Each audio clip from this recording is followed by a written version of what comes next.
नमस्कार। आज बात करते हैं कि कैसे एआई जॉब मार्केट को पूरी तरह से बदल रहा है और इस नए दौर में आगे बढ़ने के लिए आखिर क्या करना होगा। तो सवाल ये है कि क्या एआई हमारी नौकरी छीन लेगा। और देखिए, ये कोई भविष्य की बात नहीं है, ये अभी हो रहा है, इसी वक्त। और इसके जो आंकड़े हैं वो सच में चौंकाने वाले हैं। जैसे भारत में हर साल करीब 15 लाख नए इंजीनियरिंग ग्रेजुएट्स निकलते हैं। जानते हैं उनमें से कितनों को जॉब मिल पा रही है? सिर्फ 6%। ये जो सामान्य 10% का आंकड़ा था, उससे भी एक बहुत बड़ी गिरावट है। तो आखिर ऐसा हो क्यों रहा है? आइए इस समस्या की जड़ तक चलते हैं और देखते हैं कि कौन सी नौकरियां सबसे ज्यादा खतरे में हैं।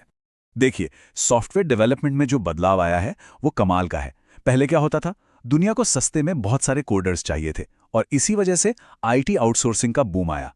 लेकिन आज कर्सर जैसे एआई एजेंट्स हैं जो एक ठीक-ठाक इंजीनियर की क्वालिटी का कोड लिख सकते हैं, वो भी 100 गुना ज्यादा तेजी से। इसका मतलब साफ है, भविष्य में इंसानों से कोडिंग करवाने की जरूरत बहुत तेजी से कम होने वाली है। और ये बात एक बहुत ही दमदार कोटेशन से और भी साफ हो जाती है कि भविष्य की प्रोग्रामिंग भाषा अंग्रेजी है। मतलब अब कॉम्प्लेक्स कोड सीखने की नहीं, बल्कि एआई से सही तरीके से बात करने की जरूरत पड़ेगी। तो सबसे ज्यादा रिस्क पर कौन है? देखिए, मिड लेवल इंजीनियर्स, वो लोग जिनका काम टेम्पलेट पर आधारित है, जैसे कोड को ठीक करना या स्टैंडर्ड डिजाइन बनाना। मतलब कोई भी ऐसी नौकरी जिसमें कुछ नया, कुछ क्रिएटिव सोचने की जरूरत नहीं पड़ती। यहां तक कि प्री सेल्स और कस्टमर सपोर्ट टीमें भी खतरे में हैं। सीधी सी बात है, अगर काम बार बार दोहराया जाने वाला है तो एआई उसे कर सकता है। लेकिन इसमें एक उम्मीद की किरण भी है। जैसा कि वैभव सिसिंटी कहते हैं, जो टॉप 10% लोग हैं जो टेम्पलेट वाला काम नहीं कर रहे थे, वो बहुत अच्छा करेंगे, क्योंकि ओरिजिनल सोच की जरूरत तो हमेशा रहेगी। तो जहां कुछ दरवाजे बंद हो रहे हैं, वहीं ओरिजिनल सोचने वालों के लिए एक बहुत बड़ा मौका भी खुल रहा है। तो इस पूरी उथल-पुथल से एक अजीब सी बेचैनी पैदा हो रही है। एक ऐसा डर जिसे आजकल बहुत से लोग महसूस कर रहे हैं और उसे कहते हैं स्किल पैरानोया। स्किल पैरानोया, ये क्या चीज़ है? ये वो डर है कि आज हम कोई भी नई स्किल सीखेंगे, वो कुछ ही महीनों में एआई की वजह से पुरानी हो जाएगी। और इसी चक्कर में हम तय ही नहीं कर पाते कि आखिर करें तो करें क्या, सीखें तो सीखें क्या। याद है, हमें हमेशा से क्या सलाह दी जाती थी? यही कि एक स्पेशलिस्ट बनो, एक चीज पकड़ो और उसमें माहिर हो जाओ। अब वो सलाह काम की नहीं रही। एआई अब वो सारे काम कर सकता है जो स्पेशलिस्ट करते थे। इसलिए अब इंसानी स्पेशलिस्ट की वैल्यू बदल रही है। तो अगर स्पेशलिस्ट बनना अब सही रास्ता नहीं है, तो फिर क्या है? चलिए अब समाधान की बात करते हैं, और ये है एआई जनरलिस्ट का दौर। इसको ऐसे समझिए कि पूरी वर्कफोर्स ही पलट रही है। पहले क्या था? 80% स्पेशलिस्ट और 20% जनरलिस्ट। मतलब एक फील्ड का गहरा ज्ञान ही सब कुछ था। लेकिन भविष्य में ये आंकड़ा उल्टा होने वाला है। 20% स्पेशलिस्ट और 80% जनरलिस्ट। अब जरूरी ये है कि अलग अलग तरह की समस्याओं को हल करने की क्षमता हो। तो ये एआई जनरलिस्ट आखिर है क्या? सीधी भाषा में, ये वो इंसान है जो अलग अलग फील्ड्स की समस्याओं को सुलझा सकता है, और उसका सबसे बड़ा हथियार होता है एआई। चलिए, ये तो हुई थ्योरी की बात। अब आते हैं प्रैक्टिकल एक्शन प्लान पर। एक 5 लेवल का रोड मैप जो किसी को भी जीरो से एआई जनरलिस्ट बना सकता है। ये 5 लेवल्स हैं। लेवल 0, जहां बस संभावनाएं तलाशी जाती हैं।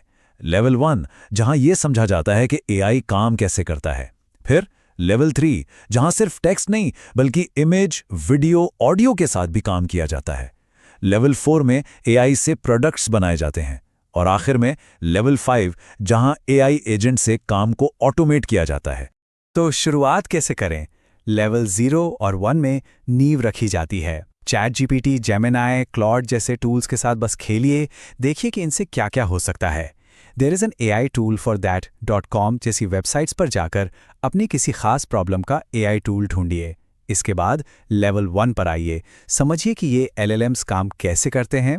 प्रॉम्प्ट इंजीनियरिंग सीखिए और ये भी जानिए कि रीजनिंग मॉडल्स और टेक्स्ट जनरेशन मॉडल्स में क्या फ़र्क होता है। तो जब नींव मजबूत हो जाए, तब बारी आती है असली दुनिया में कुछ बनाने की। लेवल 3 में इमेज बनाने के लिए मिडजर्नी, वीडियो के लिए रनवे ML जैसे डिफ्यूजन मॉडल्स का इस्तेमाल किया जाता है। लेवल 4 में एआई का इस्तेमाल करके छोटे मोटे प्रोडक्ट्स और टूल्स बनाए जाते हैं, जिससे एक पोर्टफोलियो भी तैयार होता है। और लेवल 5 में Make.com या Zapier जैसे प्लेटफॉर्म्स का यूज करके AI एजेंट्स बनाना सीखा जाता है जो काम को ऑटोमेट कर सकें। तो AI जनरलिस्ट बनने का ये रास्ता सिर्फ नौकरी नहीं बचाता, बल्कि ये एक बिल्कुल नई दुनिया खोलता है, एंटरप्रेन्योरशिप के मौकों की दुनिया। जैसे सोचिए, एक अकेला इंसान क्या क्या कर सकता है। एक ऑटोमेशन एजेंसी खोली जा सकती है जो छोटे बिजनेस के लिए AI वर्कफ्लो सेटअप करे, या फिर एक वाइब कोडिंग स्टूडियो बनाया जा सकता है जो लोगों के लिए कस्टम AI सॉफ्टवेयर बनाए, या फिर service as a software model पर काम किया जा सकता है, जैसे AI कस्टमर सपोर्ट एजेंट्स बनाकर उन कंपनियों को बेचा जा सकता है जो बड़ी टीम नहीं रख सकती। और ये कोई छोटी मोटी बात नहीं है। OpenAI के CEO सैम अल्टमैन खुद कहते हैं कि एक इंसान की $1 अरब की कंपनी ये अब होने जा रहा है। मतलब वो जमाना अब जा रहा है जब एक बड़ी कंपनी बनाने के लिए हजारों लोगों की टीम चाहिए होती थी। अब AI वो ताकत देता है जिससे एक अकेला इंसान या छोटी सी टीम भी वो कर सकती है जो पहले बड़ी बड़ी कंपनियां करती थीं। तो रोड मैप तो अब साफ है। अब सवाल बस इतना है कि इन टूल्स का इस्तेमाल करके कौन सी समस्या हल की जाएगी।